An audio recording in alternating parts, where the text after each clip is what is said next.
Hey, what's up, everybody? Progress update on the Dreamsicle. Got seats in today.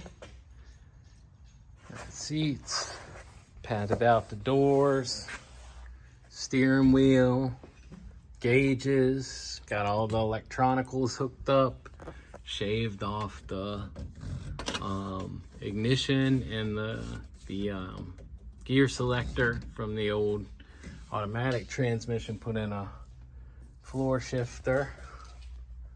Got the door poppers and everything installed up in the overhead, along with the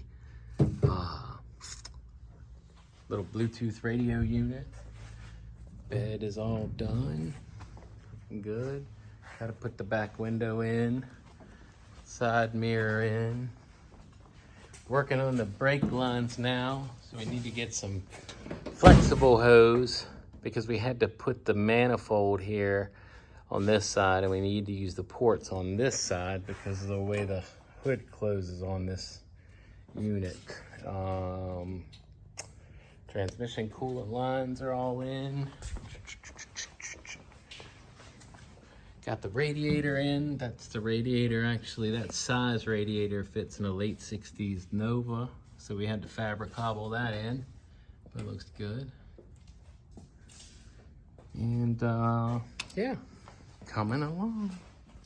We'll be riding down the highway tomorrow, won't we, boss? Nope. Okay.